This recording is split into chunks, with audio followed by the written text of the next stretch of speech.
वृंदावनेश्वरी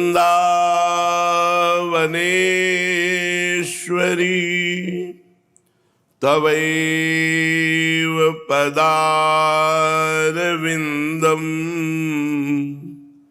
प्रेमामृतैकमकरन्द रसौघपूर्णम्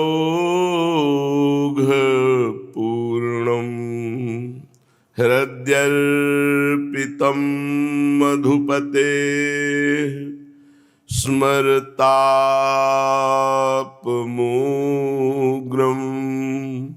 निर्वापयत् परमो शीतलमाश्रयामि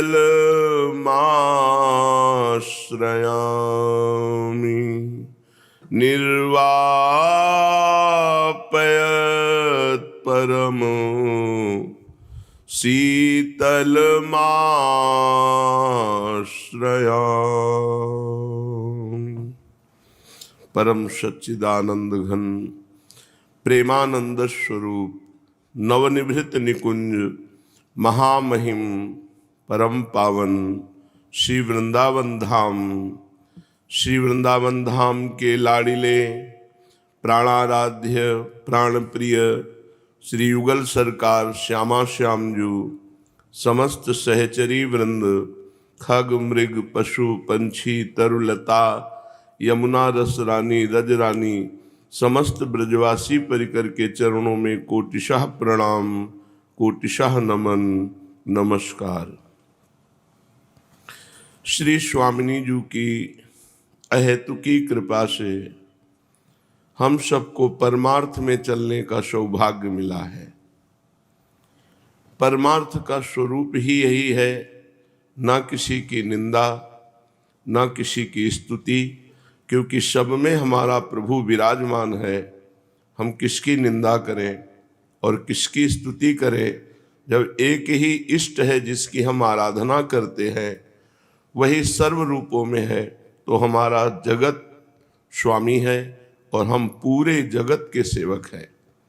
जड़ चेतन जितना संसार है ये हमारे स्वामी का स्वरूप है और हम सेवक हैं अपने स्वामी के, तो हम चराचर जगत के सेवक हैं। ये उपासक की दृष्टि होती है। व्यवहार उसका जिसके साथ जैसा होना चाहिए वैसा ही होता है, पर दृष्टि उसकी भागवतिक होती है। सब में प्रभु विराजमान है। ये बात अगर हमारे हृदय में नहीं आई है तो अभी हम शुद्ध परमार्थ के पथिक नहीं हैं। जहाँ राग है, द्वेष है, उत्तम है, अधम है, ये सब प्रपंच है। और इस प्रपंच का त्याग किए बिना परमार्थ में चलना नहीं होता, और परमार्थ में चले बिना स्थिति नहीं होती, और स्थिति के बिना माया मुक्त नहीं होता। जब भागवती की स्थिति होती है, ना कोई द्वंद्व है, ना कोई चाह है, न जीने की इच्छा, न मरने का भय, वो परमार्थ में स्थित है। ऐसे परमार्थी पुरुष के लिए अब कोई कर्तव्य नहीं बचता। लेकिन जब तक ऐसी स्थिति ना आवे तब तक जहाँ राग है वहाँ वैराग्य से काम ले, जहाँ द्वेष है वहाँ स्नेह से काम ले। द्वेषी व्यक्ति से स्नेह करे और स्नेही व्यक्ति से वैराग्य करे, तभी परमार्थ पुष्ट होता है। जिससे हमारा स्नेह है उससे राग रहित व्यवहार करें, जिससे हमारा द्वेष है उससे स्नेह युक्त व्यवहार करें, जिससे उसके हृदय का द्वेष मिट जाए। एक भी पूरी सृष्टि में कोई हमारा शत्रु न हो, सबसे भागवतिक भाव से हमारी मित्रता हो। परम पावन श्री धाम वृंदावन ऐसा महामहिम है कि यदि एक दिन के लिए भी किसी को वृंदावन आने का सौभाग्य मिला तो फिर वो नरक नहीं जाएगा। अगर वो इस महिमा को जान करके राधा नाम रटने लगे तो एक बार ही वृंदावन आने मात्र से उसका कल्याण हो जाएगा। श्री जी की सहचरी बन करके सेवा में पहुंचना तो अलग मार्ग है, लेकिन कल्याण हो जाएगा।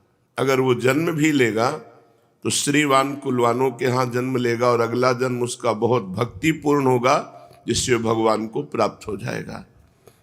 श्रीपाद प्रबोधानंद जी महाराज कह रहे हैं, ममापि स्यादेता दृशिमिः दिनं किन्नु परमं यदा वृंदाटव्याः कथमपि कृते स्पर्शनमपि।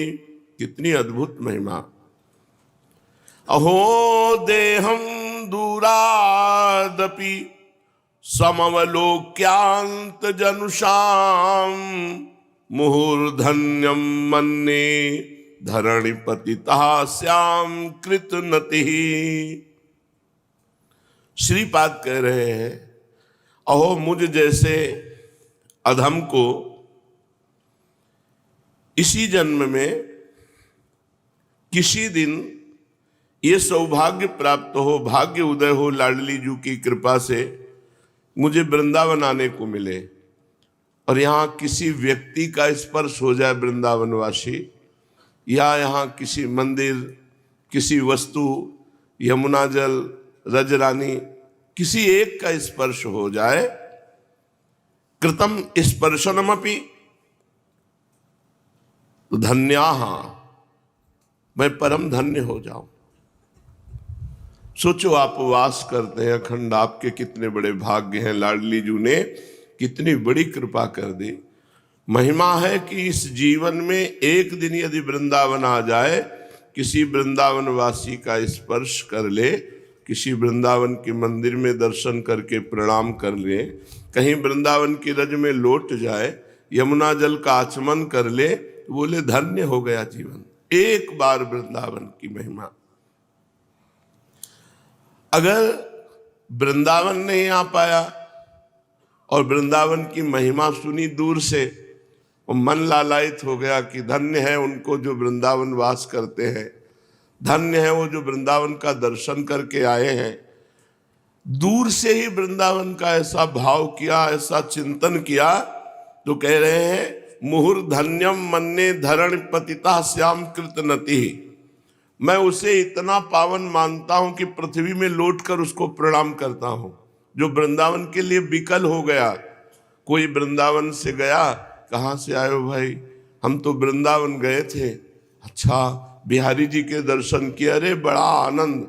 अब उसके हृदय में भारी विकलता हुई, यार जीवन में कभी वृंदावन नहीं गया, क्या कभी मैं वृंदावन जा पाऊंगा? और एक विकलता हुई तो इतना पवित्र हो गया कि श्रीपाद कह रहे हैं धन्यम मन्ये धरण पतिता श्याम कृत नति। मैं गिर करके भूमि में उसको नमस्कार करता हूं जिसके हृदय में वृंदावन के दूर से दर्शन की व्याकुलता प्रकट हो गई, वृंदावन की महिमा से व्याकुलता आ गई उसके हृदय में। कब जाऊंगा वृंदावन, मैं कब वृंदावन का दर्शन करूंगा? वो इतना पावन हो गया, धन्यम हो गया कि श्रीपाद कह रहे मैं साष्टांग दंडवत उसको करता हूं। यद्यपि च मम नास्ति श्रील वृंदावनीये महिमनि न सर्वो सर्वे हंत विश्वास गंधा। यद्यपि च मम तस्मिन्नास्ति वासैषणापि प्रसरतु ममता दृश्येव वाणी तथापि। यद्यपि मैं वृंदावन की महिमा का वर्णन करता हूं, पर मुझे वृंदावन में जो विश्वास होना चाहिए वो गंध मात्र नहीं। यह है प्रेम की स्थिति। अगर प्रेमी से पूछा जाए कि आपको भगवान से कितना प्रेम है, तो अपने हृदय में ढूंढने पर वो उत्तर यही देगा कि प्रेम रंच मात्र भी नहीं। भजनानंदी से पूछा जाए आप दिन भर भजन करते हो भगवान का, आप तो बड़े भजनानंदी हो, तो रो करके बोल देगा, बनावटी नहीं कि मुझ में वो भजन है ही नहीं। जो महापुरुषों ने भजन किया वो भजन, अभी भजन कहाँ। श्रीपाद वृंदावन विश्वास की मूर्ति है। ऐसी वृंदावन के प्रति उत्कृष्ट अभिलाषा, ऐसी निष्ठा, ऐसा प्यार, ऐसी महिमा किसी बिरले में जागृत होती है। और श्रीपाद कह रहे यद्यपि च मम नास्ति शील वृंदावने ये महिमनि, महामहिम वृंदावन में यद्यपि मुझे उतना विश्वास नहीं जितना होना चाहिए, और विश्वास की गंध भी नहीं है और ना मुझ में वास करने की वासना थी। बिल्कुल अपने लोग ऐसे ही हैं, न महिमा में विश्वास है और न वास करने की इच्छा थी। पर पता नहीं कैसे लाडली जी की कृपा हो गई कि मुझे वृंदावन वास। देखो थोड़ी देर सोचो, हम आप वृंदावन वासी हैं, कौन सी भगवत प्राप्ति करनी भाई। हम भगवान के धाम में वास कर रहे हैं, जहां मेरे ईश्वर, मेरे प्राणाराध्य, मेरे जीवन धन खेल रहे, उनके घर में वास कर रहे हैं। अब भी कोई हमें गति चाहिए, बार बार जन्म मिले, बार बार उनकी लीला कथा गाने को मिले, सुनने को मिले, नाम कीर्तन में। मुझे मोक्ष नहीं चाहिए। जो परम पद हो प्रभु कभी न दे, यही दे कि बार बार उनके प्रेमी जनों के बीच में जन्म हो और उनके प्रेम की गाथा गाकर, उनका निर्मल यश सुनकर, उनके नाम कीर्तन को गाते हुए पूरा जीवन व्यतीत हो, फिर मरे, फिर यहीं जन्मे। हमें मोक्ष नहीं चाहिए। श्री वृंदावन के वास की भी हमारे अंदर इच्छा नहीं थी। श्री वृंदावन की महिमा में हमें विश्वास नहीं था, पर कृपा हो गई। अब तो मेरी वाणी से सिर्फ वृंदावन की ही महिमा गाई जाएगी। श्रीपाद कह रहे कृपा हो गई हम पे, हमें लाल, और सच्ची बात कह रहे। महाप्रभु चैतन्य देव की कृपा से इनके अंदर भक्ति का स्फुरण हुआ, नहीं तो पूर्ण कठोर हृदय के ज्ञानी महात्मा थे। महाप्रभु का उपहास करते थे चैतन्य देव का कि सन्यासी होकर ये नाचते गाते हैं, अरे बैठकर ब्रह्म चिंतन करें। लेकिन एक बार के दर्शन से सब ज्ञान का किला ढह गया और भक्ति का ऐसा अंकुरण हुआ कि वृंदावन में अद्वितीय प्रेम को प्राप्त हुए, प्रिया प्रीतम के अद्वितीय प्रेम को। कह रहे मेरे में वृंदावन महिमा की लेस मात्र गंध नहीं, वास की इच्छा नहीं, फिर भी हाय कैसी कृपा हुई लाडली जू की कि मुझे धाम वास मिल गया और वृंदावन की महिमा मेरे हृदय में स्फुरित हो गई। अब तो वाणी से वृंदावन की महिमा किसी और कुछ गाऊंगा ही नहीं। श्रीपाद कह रहे अचैतन्य प्रायम जगदिदमहो सर्वविदपि पृथ्वी श्री वृंदावन महिम वीथी जड़मति अहो भ्राम्य दृष्टया विधि सद सदवर्तमसु तथा न पूर्ण तस्यैव ध्रुवमिहि निसेव पदरजः। इस जगत में मैं अचैतन्य था, मेरे में प्रकाश नहीं था प्रेम का, लेकिन चैतन्य देव ने प्रकाश कर दिया। अचैतन्य प्रायम जगदिमहो सर्वविदपि। मैं इस जगत में अचैतन्य होकर रह रहा था, प्रेम का प्रकाश मेरे हृदय में नहीं था। समापन होने जा रहा है वृंदावन महिमामृत का, तो कह रहे मैं अचेतन था, मेरे में प्रेम का प्रकाश नहीं था। पर श्री श्री महाप्रभु चैतन्य देव के चरणों का दर्शन करके मैं चैतन्य हो गया। सर्वशास्त्रों का ज्ञाता होते हुए भी महान वृंदावन की महिमा से बिल्कुल अनविज्ञ और जड़ बुद्धि था। श्रीपाद कह रहे समस्त शास्त्रों का बिल्कुल अक्षरशः सत्य कह रहे, समस्त शास्त्रों के अद्भुत विद्वान श्रीपाद। मैं समस्त शास्त्रों का ज्ञाता होते हुए भी महान श्री वृंदावन की महिमा रूपी वीथियों में जड़मती था। श्री वृंदावन के मार्ग को भी नहीं जानता था और मैं सद असद इसी के चिंतन में भटक रहा था।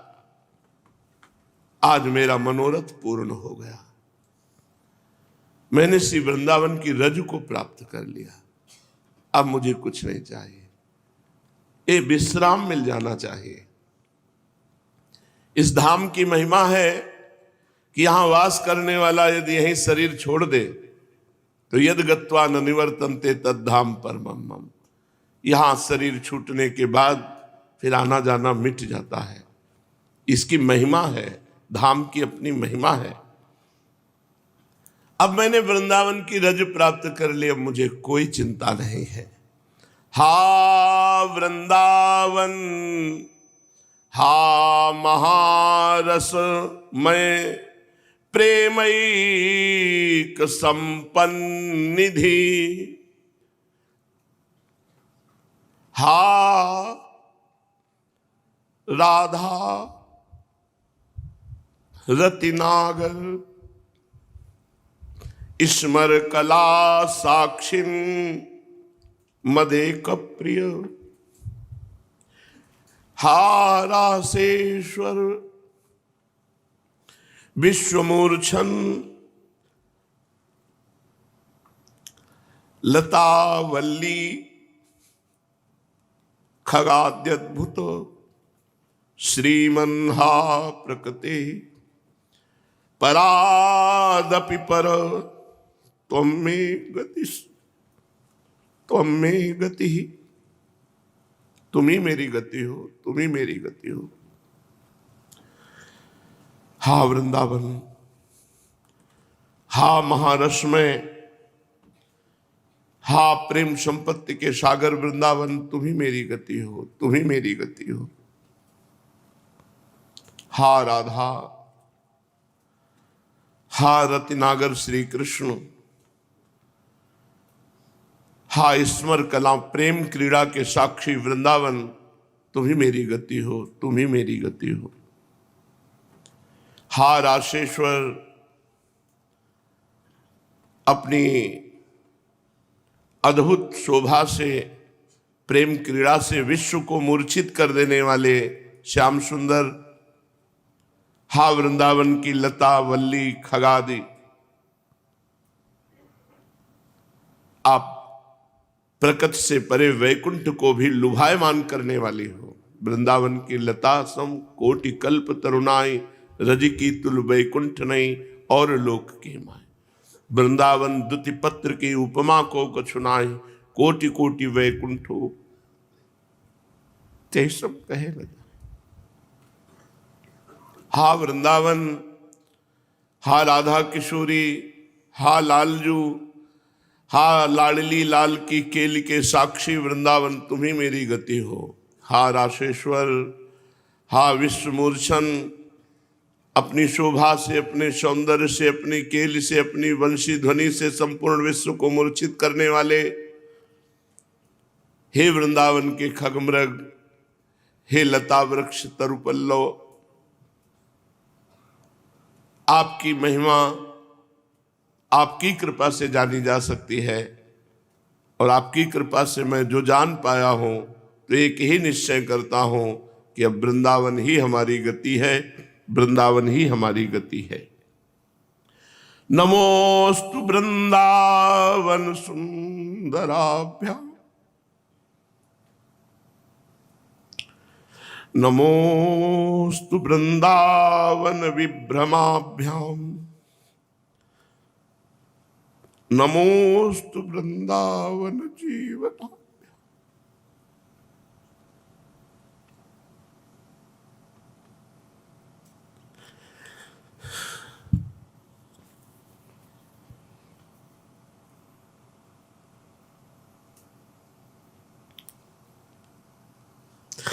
नमोस्तु वृंदावन नागराभ्याम,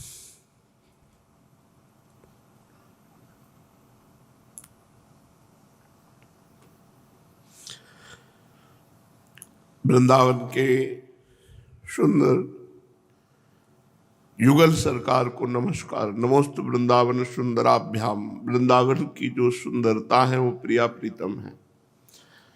मैं वृंदावन के परम सुंदर श्री युगल सरकार को नमस्कार करता। नमोस्तु वृंदावन विभ्रमाभ्याम, श्री वृंदावन बिहारी नवीन नवीन कुंजों में जो गलबहियां दिए हुए विहरण कर रहे हैं उनको मैं नमस्कार करता हूं। नमोस्तु वृंदावन जीवनाभ्याम, समस्त वृंदावन वासियों के जीवन, समस्त वृंदावन के प्राण, खगमृग पशु पंछी लता सबके जीवन, समस्त ब्रजवासियों के जीवन। हे युगल सरकार, आपको नमस्कार है। नमोस्तु वृंदावन नागराभ्याम, हे वृंदावन के परम चतुर शिरोमणि युगल सरकार, आपको बार बार नमस्कार है। नमोस्तु वृंदावन सत्कृपाभ्याम, नमोस्तु वृंदावन सदृशाभ्याम, नमोस्तु वृंदावन पूर्णताभ्याम, नमोस्तु वृंदावन गोचराभ्याम। श्री वृंदावन में जिनकी कृपा सदैव बरसती रहती है,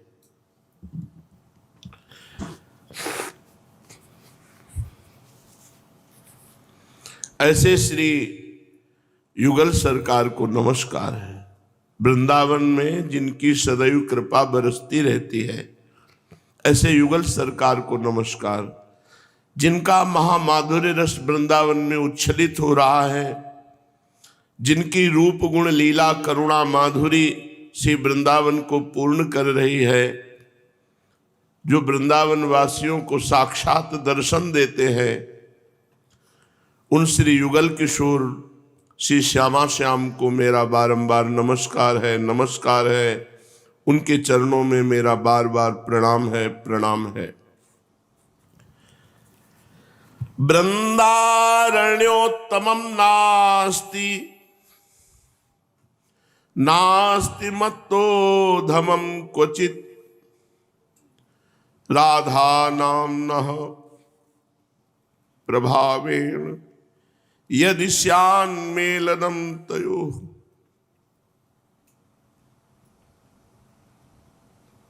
वृंदावन से बढ़कर कोई अधम उद्धारक नहीं है और मेरे जैसा कोई अधम नहीं है। वृंदारण्योत्तमं नास्ति, नास्ति मत्तोधमं क्वचित्। मेरे से बड़ा कोई अधम नहीं है और वृंदावन से बड़ा कोई अधम उदाहरण नहीं है। अधमों का उद्धार करने वाला परम करुणा में वृंदावन और महाअधम में राधा नामना प्रभावेण।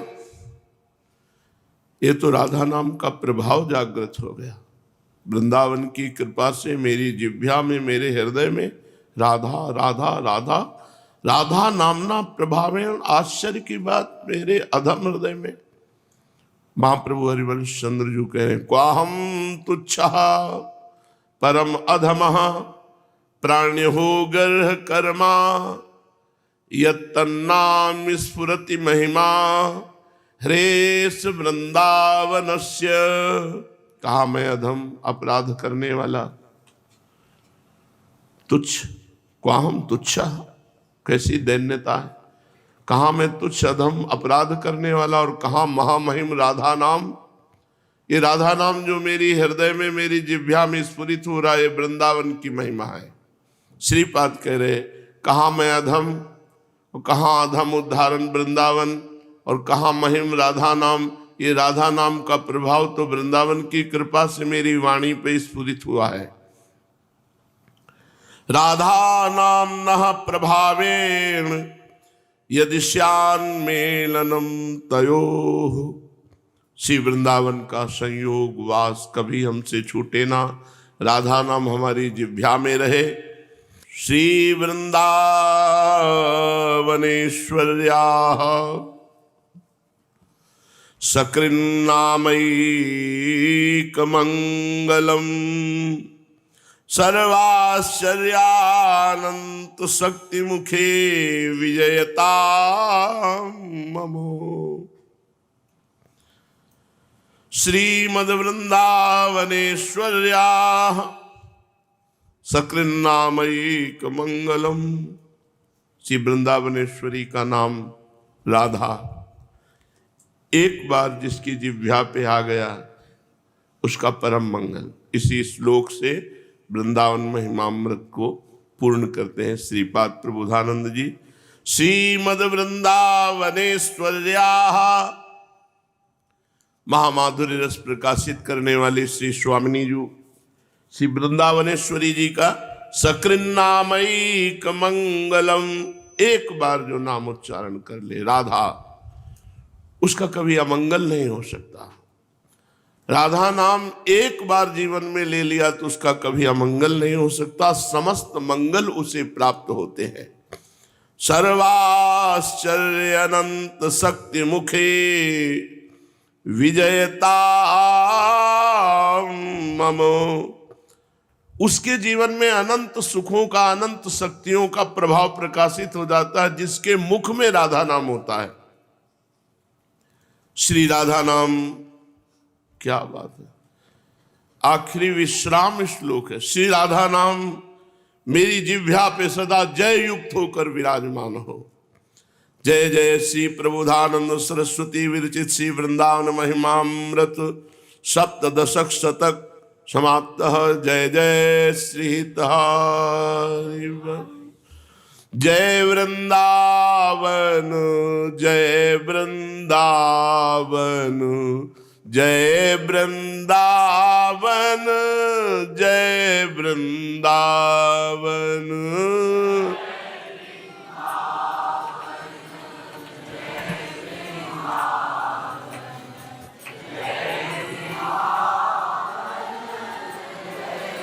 वृंदावन जय वृंदावन, जय वृंदावन, जय वृंदावन, जय वृंदावन,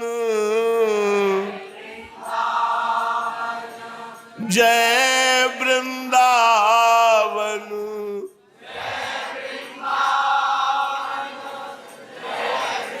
दावन, जय वृंदावन, जय वृंदावन, जय वृंदावन, जय वृंदावन।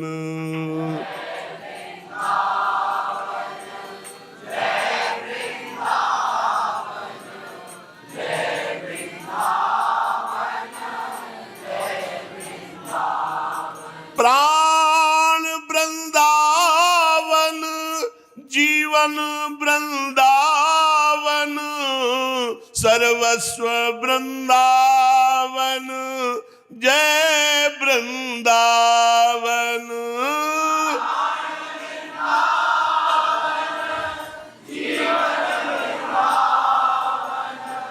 सर्वस्व वृंदावन, वृंदावन, जय वृंदावन, जय वृंदावन, जय वृंदावन, जय वृंदावन।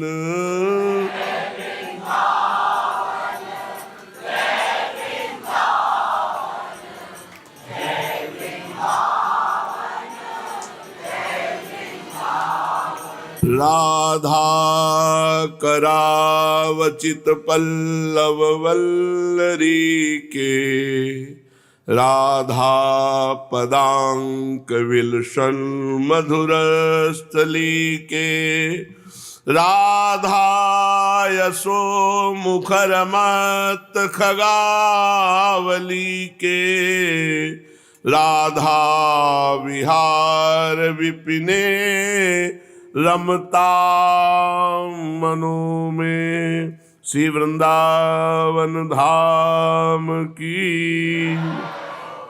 अथ श्री वृंदावन महिमामृतम प्रथम शतकम। श्री राधा, क्योंकि वृंदावन महिमामृत कभी समाप्त ही नहीं हो सकता।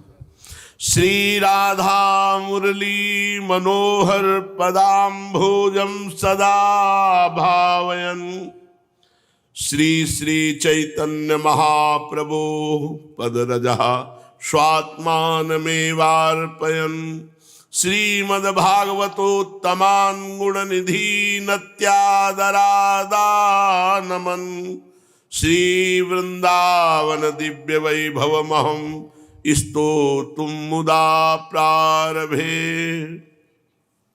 श्री राधा तथा श्री मुरली मनोहर के चरणारविंदों का मैं निरंतर ध्यान स्मरण गायन करता हुआ श्री श्री श्री कृष्ण चैतन्य महाप्रभु के श्री चरण रज में आत्मसमर्पण करता हुआ कल्याण गुण सागर भक्ति शिरोमणि जितने भी महान भक्त हैं उन सब के चरण कमलों में अतिशय आदर सहित बारंबार प्रणाम करता हुआ आनंद पूर्वक मैं श्री वृंदावन के दिव्य चिन्मय वैभव की स्तुति करने में प्रवृत्त होता हूँ।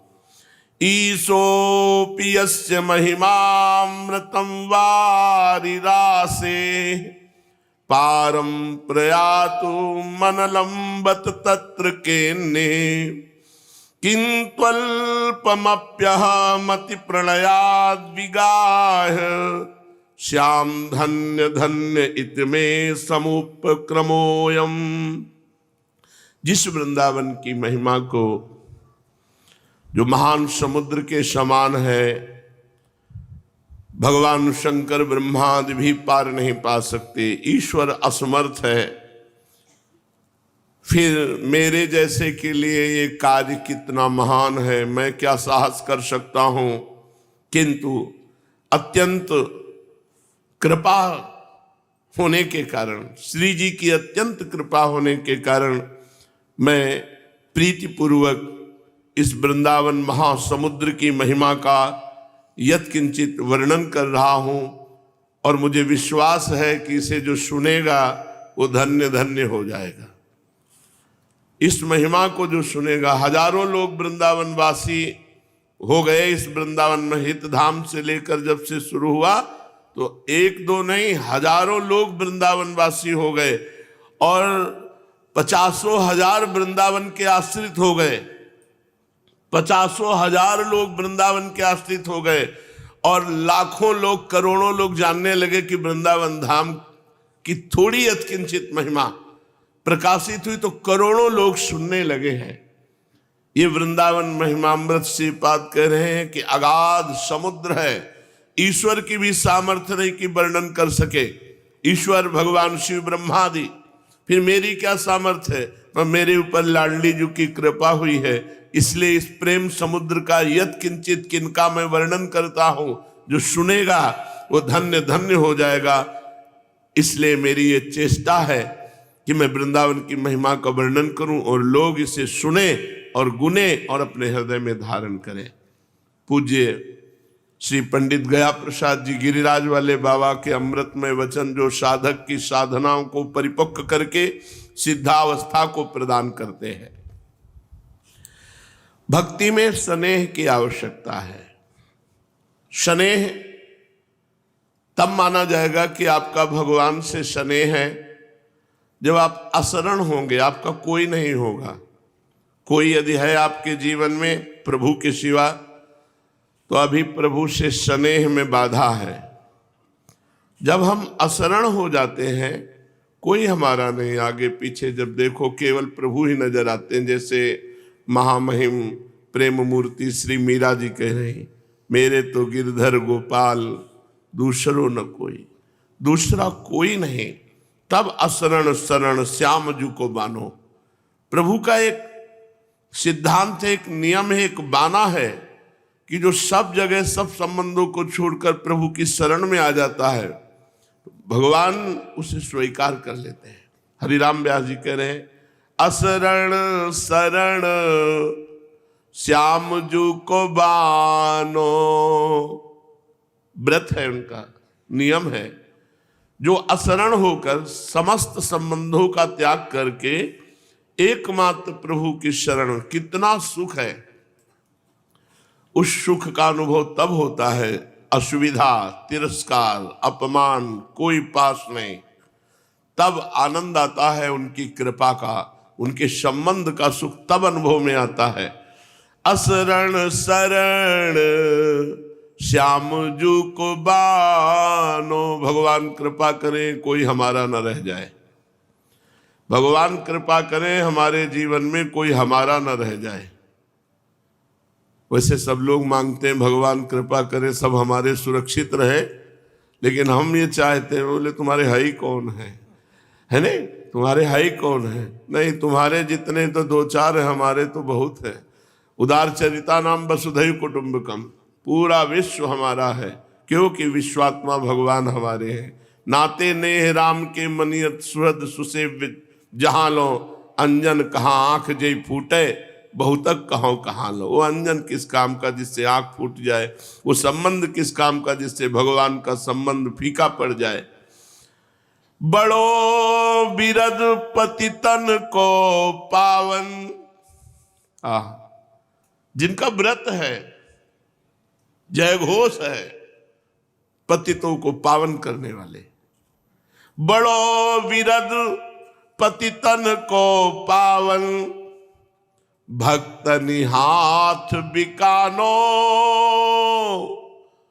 असरन शरण श्याम जू को बानो, असरन शरण श्याम जू को बानो।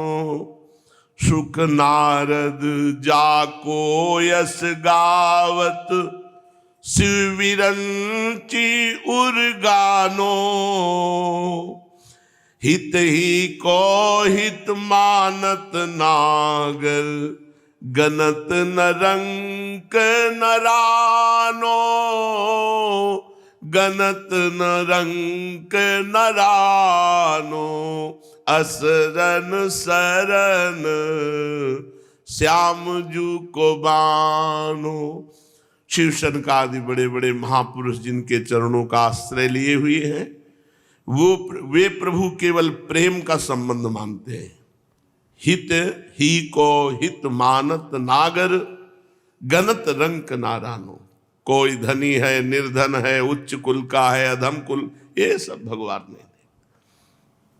जो असरन होकर भगवान की शरण में आ गया, उसे पावन कर लिया, अंगीकार कर लिया, अपना बना लिया।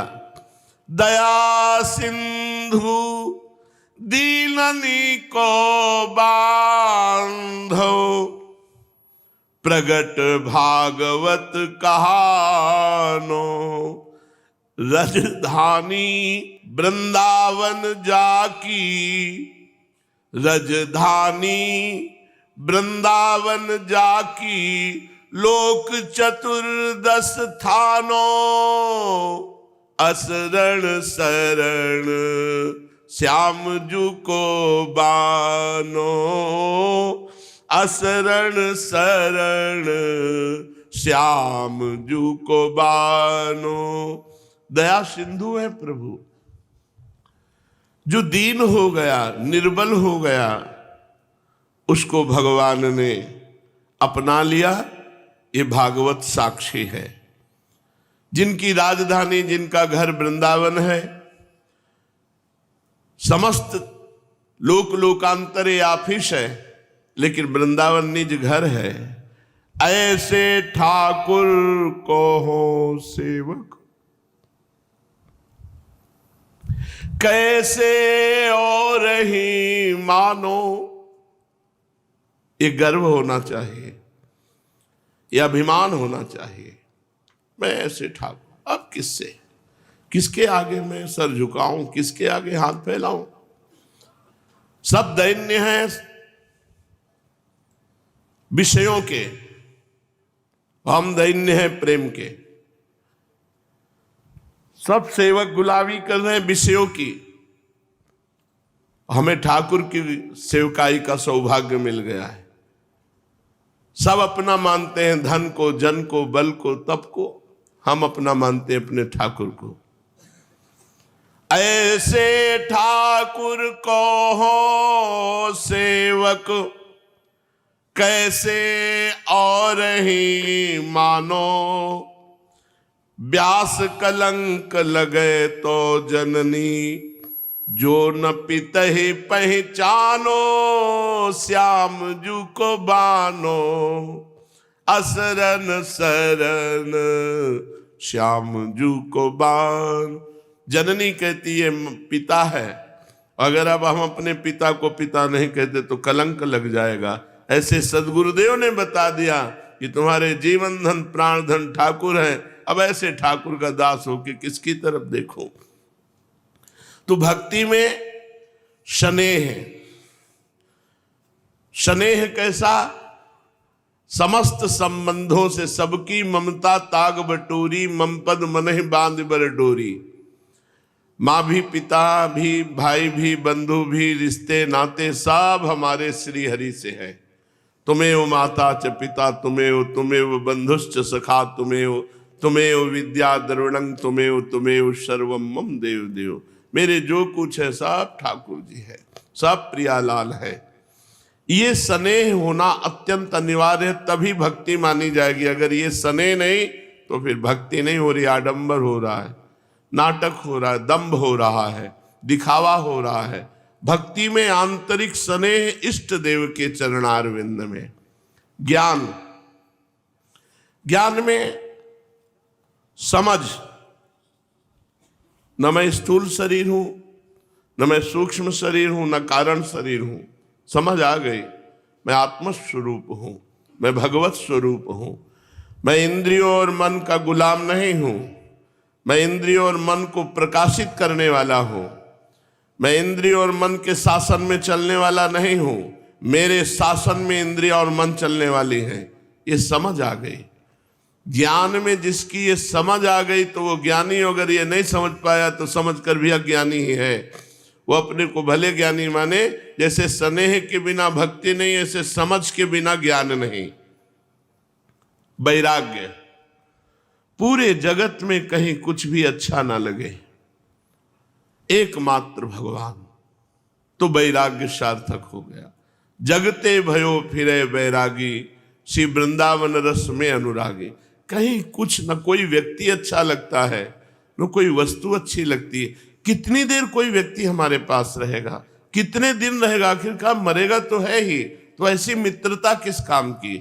हम ऐसे से मित्रता करें जो हर क्षण हमारे पास रहता है, हर जगह हमारे पास रहता है, और जो निरंतर सनातन हमारे साथ रहेगा वो है प्रभु। इसलिए वैराग्यवान, कहीं भी किंचन मात्र भी ना अपने शरीर से राग, न किसी के शरीर से राग, ना अपने शरीर के भोगों से राग, ना अन्य के भोगों से राग, बस केवल एकमात्र प्रभु के चरणारविंद से। तो वैराग्य सार्थक है। स्नेह बिना भक्ति, समझ के बिना ज्ञान और भगवत समर्पण के बिना वैराग्य व्यर्थ माना गया है। साधक अपने को देखे कि हम जी रहे हैं, जीने के लिए सब कुछ है। व्यापार, नौकरी जो भी कर रहे हो ये जीने के लिए है, लेकिन जी किसके लिए रहे हो? जी किसके लिए? इस प्रश्न का उत्तर अपने से पूछो। तुम पढ़ाई लिखाई करके बड़ी अच्छी नौकरी, बड़े अच्छे पदों में गए हो, उसका उद्देश्य क्या है? रुपया मिलना, प्रतिष्ठा मिलना, सम्मान मिलना, ये जीने के लिए है। तो जी किसके लिए रहे हो? अगर उत्तर आवे भगवान के लिए तो सही जी रहे हो, और अगर भगवान के लिए उत्तर तुम्हारे हृदय में नहीं आ पाया तो जीते जी मृतक तुल्य तुम्हारा जीवन है। जिन हरि भगति हृदय नहीं आनी, जीवित सब समान ते प्राणी। जो जीते जी भगवान को अपना नहीं माना, भगवान की भक्ति नहीं की, तो जीता हुआ वो मुर्दे के समान जीवन व्यर्थ व्यतीत कर रहा है। हम जी रहे कौन के ताई? अपने ताई, संसार के ताई, भोगों के ताई, या श्री भगवान के ताई? अगर उत्तर में श्री भगवान है तो जीवन सही है, अगर श्री भगवान नहीं तो व्यर्थ जीवन है। भक्ति में 3 क्रिया होवे, पहले सेवा, फिर स्नेह, फिर समर्पण। अपने ठाकुर की सेवा, समाज की सेवा, परिवार की सेवा, सबका फल भगवान से प्रेम हो जाना, और प्रेम का स्वरूप पूर्ण समर्पित हो जाना। भगवान से भी कछु न चाहे। स्नेह तभी होगा जब भगवान से भी, क्या नाशवान पदार्थ मांगना। तुम्हें इच्छा हो तो भूखे रखो, तुम्हें इच्छा हो तो छके रखो, तुम्हें इच्छा महलों में रखो, तुम्हारी इच्छा झोपड़ी में रखो, फुटपाथ में रखो। ये मेरी जिम्मेवारी नहीं, ये आपकी है। मेरी सारी जिम्मेवारी आपकी है। मेरा केवल एक ही कार्य है, अनन्यस चिंतयन्तो माम। भगवान कह रहे हैं, ये जना परिपासते तेसाम नित्याभियुक्ता नाम योगक्षेमम वहाम्य। मैं योगक्षेम का वहन करूंगा, तुम केवल मेरा चिंतन करो।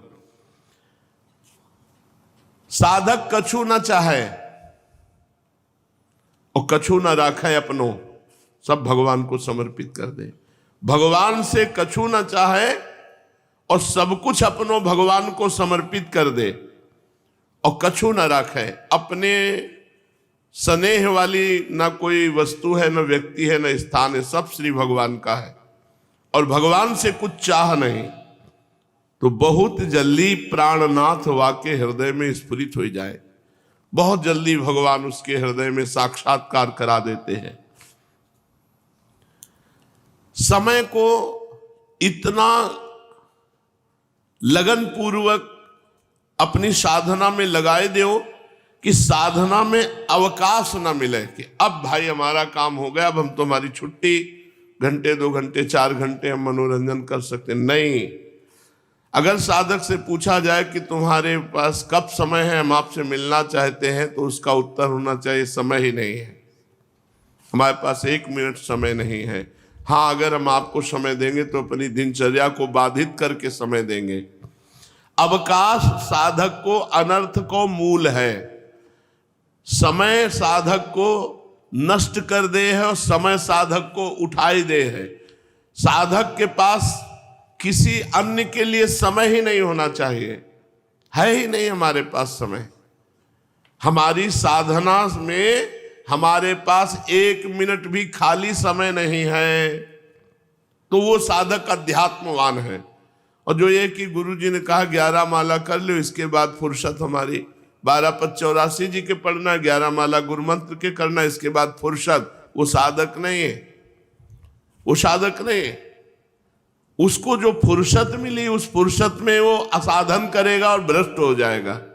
इसलिए समय ही अनर्थ को मूल है, जो खाली समय साधना से है। इतना अपने समय को बांध लेना चाहिए कि साधना में हमारे पास 1 मिनट, और सही पूछो, अपने पास 1 मिनट टाइम नहीं है। 1 मिनट ना सोने का टाइम है और ना किसी से बात करने का टाइम है। वो तो जबरदस्ती शरीर को सोने की प्रक्रिया में जाना पड़ता है। नहीं, टाइम नहीं है कि चलो हम सो जाएं। 9-10 बज जाते हैं और 1 बजे सबको फिर जाना है, तो बीच में यही जो विश्राम है, विश्राम दिन में कोई विश्राम नहीं है। 1 मिनट टाइम नहीं। अपने साधक किसी से बात भी नहीं करते, किसी से मिलने का टाइम नहीं, किसी संगोष्ठी का टाइम नहीं। अगर टाइम है तो बेईमान साधक है, वो अपने जीवन में बेईमानी कर रहा है। इतना विजी जीवन हो जाना चाहिए कि 1 मिनट हमें टाइम न मिले। जब तक भगवत प्राप्ति न हो जाए, साधक को गुरु की परतंत्रता, साधु समाज की परतंत्रता, शास्त्रों की परतंत्रता स्वीकार करे तो वो स्वतंत्र हो जाएगा। साधक को बहिर्मुखी बनाए हुए है यही समय, खाली समय बहिर्मुखी। खाली समय चलो उनके पास बैठ जाते हैं, चलो टीवी देख लेते हैं, चलो अमुक का। हमारे पास समय नहीं, ऐसी दिनचर्या की समय ही नहीं है। नेत्रन को अंतर्मुखी रखो, नेत्रन को बाहर बहुत ज्यादा देखने में मत लगाओ। कानन को अंतर्मुखी रखो, बाहर तब करो जब भगवान की चर्चा हो रही हो या नाम कीर्तन हो रहा हो। काहू के आचरणों को मत देखो, कौन क्या कर रहा है मत देखो, नहीं तो दोष दर्शन हो जाएगा। दोष दर्शन हुआ तो वही दोष तुम्हारे अंदर आ जाएगा। नेत्रन के मार्ग से और कानन के मार्ग से संसार प्रवेश न करनो पावे हृदय में, ये ध्यान रखे। जब जब हमारी दृष्टि उठे तो केवल श्री भगवान को देखें, और जब जब हमारी श्रवणेन्द्रिय बाहर हो तो केवल भगवान को सुने। बाबा के वचनों को हृदयस्थ करो। भक्ति में स्नेह, अन्य संबंधों का त्याग करके केवल भगवान। ज्ञान में समझ, वैराग्य में समर्पण और श्रवणेन्द्रिय और नेत्रेंद्रिय को इधर उधर भटकने ना देना और अपने साधन में 1 मिनट भी खाली समय ना होना, तो साधना उच्च अवस्था को प्राप्त होती है। श्रीमद् भागवत महापुराण। भगवान श्री कृष्णचंद्र जी उद्धव जी के पूछने पर पूजा विधि का वर्णन बता रहे हैं कि साधक कैसी पूजा करे जिससे वो हमको प्राप्त हो। तो 2 प्रकार की पूजा पद्धतियां बताई, एक तांत्रिक और एक वैदिक मंत्रों के द्वारा। लेकिन अपनी वृंदावन की जो पूजा है ये पूजा ही नहीं है, ये सेवा है और ये है भावोत्सवेन। ये न तांत्रिक है न वैदिक है, ये भावोत्सव है। जब भाव जैसा उठा लाडली लाल को दुलार कर रहे, न वेद मंत्रों का यहाँ प्रवेश है न तंत्र का प्रवेश है, यहाँ भाव के द्वारा 8 पैर अष्टयाम सेवा होती है। तांत्रिक और वैदिक सिद्धांत।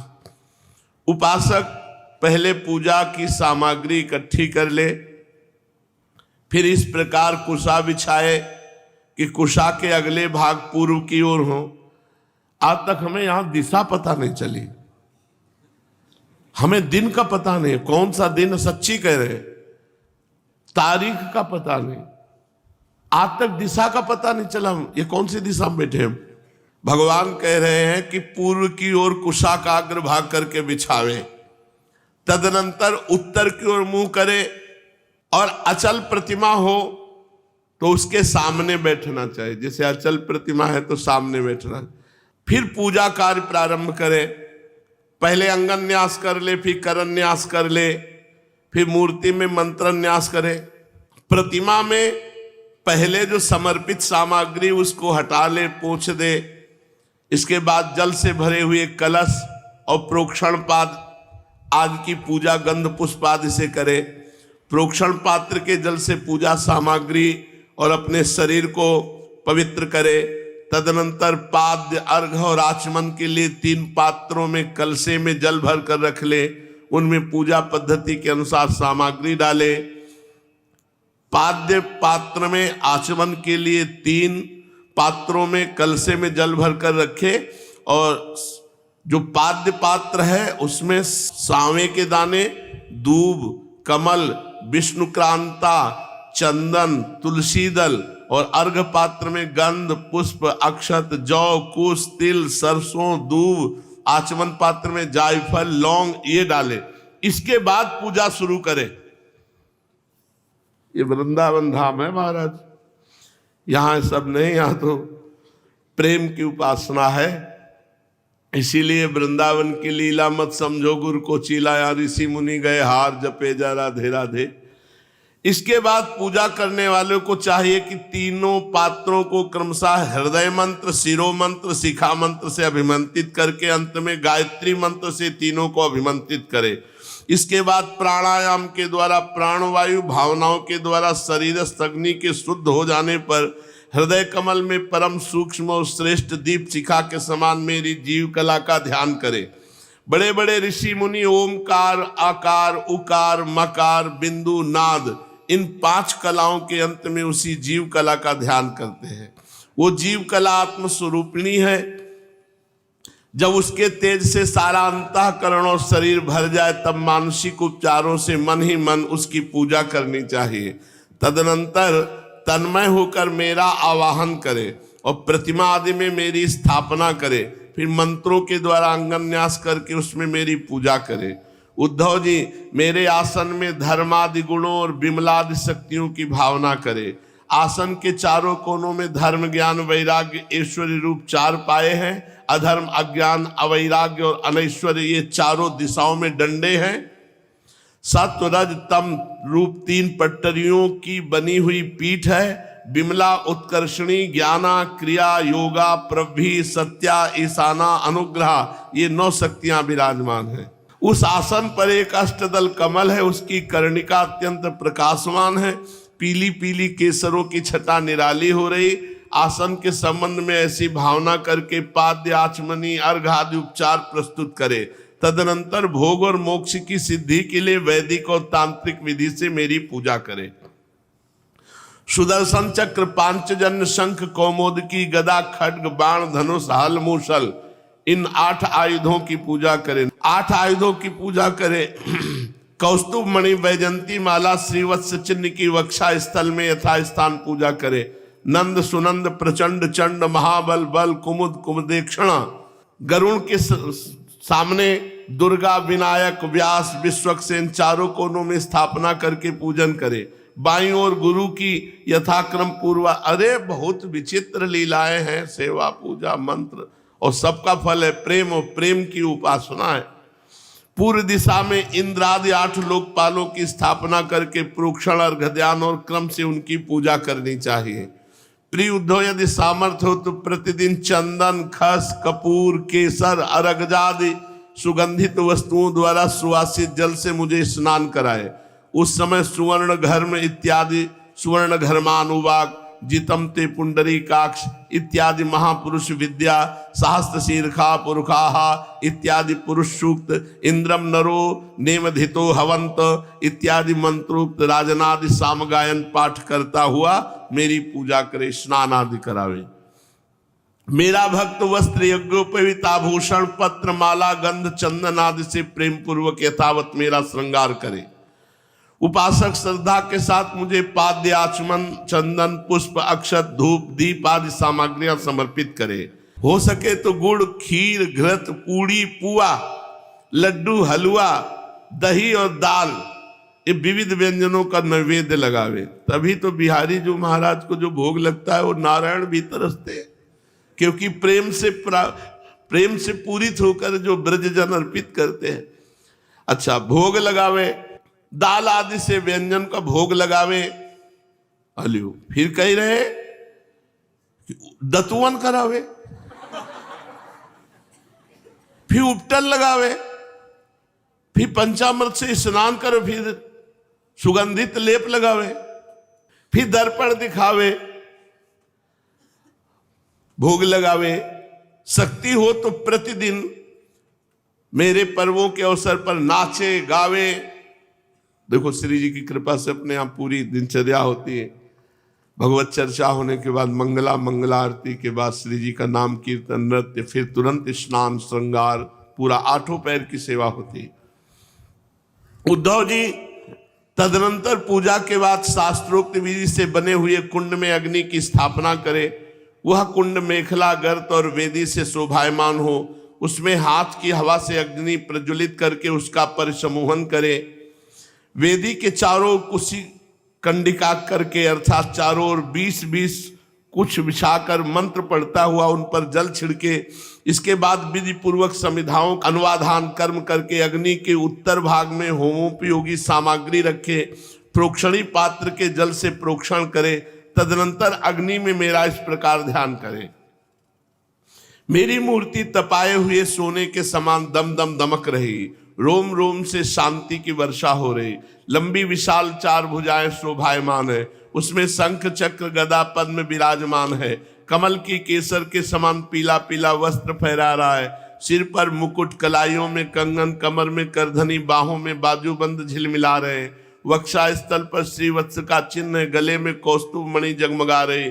घुटनों तक बनमाला लटक रही। अग्नि में मेरी इस मूर्ति का ध्यान करके पूजा करनी चाहिए। इसके बाद सूखी समिधाओं को घृत में डुबो कर आहुति दे और आज्य भाग और आधार नामक 2-2 आहुतियों से भी हवन करे। तदनंतर घी से भिगोकर अन्य हवन सामग्रियों से आहुति दे। इसके बाद अपने इष्ट मंत्र से अथवा ओम नमो नारायणाय इस अष्टाक्षर मंत्र से तथा पुरुष सूक्त के 16 मंत्रों से हवन करे। बुद्धिमान पुरुष को चाहिए कि धर्मादि देवताओं के लिए भी विधि पूर्वक मंत्रों से हवन करे और स्विष्टकृत आहुति भी दे। इस प्रकार अग्नि में अंतर्यामी रूप से स्थित भगवान की पूजा करके उन्हें नमस्कार करे और नंद सुनंद आदि पार्षदों को 8 दिशाओं में हवन कर्मांग बलि दे। तदनंतर प्रतिमा के सन्मुख बैठकर परब्रह्म स्वरूप भगवान नारायण का स्मरण करे और भगवत स्वरूप मूल मंत्र ओम नमो नारायणाय का जप करे। इसके बाद भगवान को आचमन करावे। उसके बाद विश्वक्सेन को निवेदन करे। इसके पश्चात अपने इष्ट देव की सेवा में सुगंधित तांबूल आदि मुखवास उपस्थित करके पुष्पांजलि समर्पित करे। मेरी लीलाओं को गावे। उनका वर्णन करे, मेरी ही लीलाओं का अभिनय करे। ये सब करते समय प्रेमोन्मत्त होकर के नाचने लगे। मेरी लीला कथाएं स्वयं सुने, दूसरों को सुनावे, कुछ समय तक संसार और उसके रगड़ों झगड़ों को भूलकर मुझ में ही तन्मय हो जाए। प्राचीन ऋषियों के द्वारा अथवा प्राकृत भक्तों के द्वारा बनाए हुए छोटे बड़े स्तोत्र स्तोत्रों से मेरी स्तुति करके प्रार्थना करे, हे भगवान आप मुझ पर प्रसन्न हो, मुझे अपने कृपा प्रसाद से सराबोर कर दे।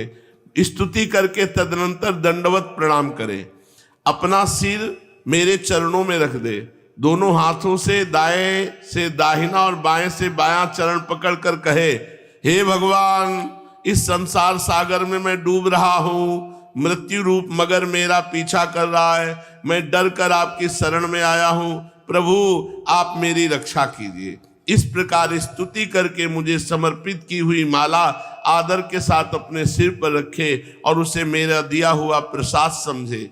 यदि विसर्जन करना हो तो ऐसी भावना करनी चाहिए कि प्रतिमा से एक दिव्य ज्योति निकली और वो मेरे हृदय स्थित ज्योति में लीन हो गई, बस यही विसर्जन है।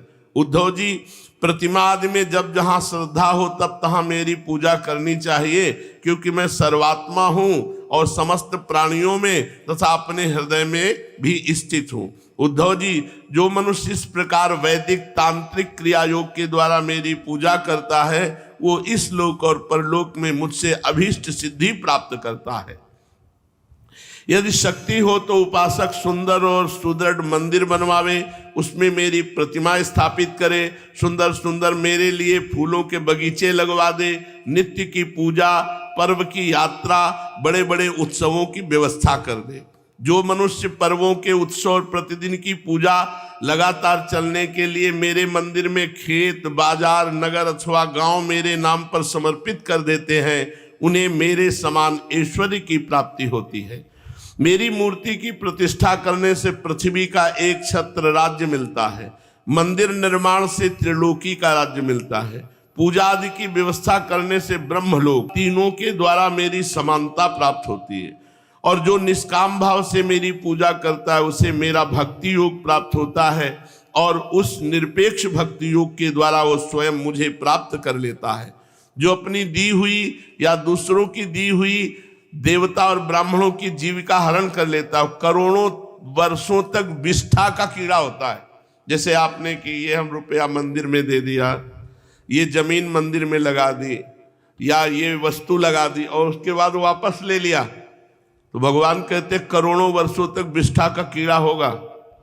कभी ऐसे हैं मंदिर हैं जिनमें जमींदार थे तो 10-10 बीघा 20-20 बीघा मंदिर के नाम लगा दिए, उनके परिवार लोग उसका पूरा प्रयोग करने लगे, तो ये बहुत अपराध है। जो भगवान के निमित्त अर्पित कर दी जाए उस वस्तु का स्वयं प्रयोग नहीं करना चाहिए, वो करोड़ों वर्षों तक विष्ठा का कीड़ा होता है।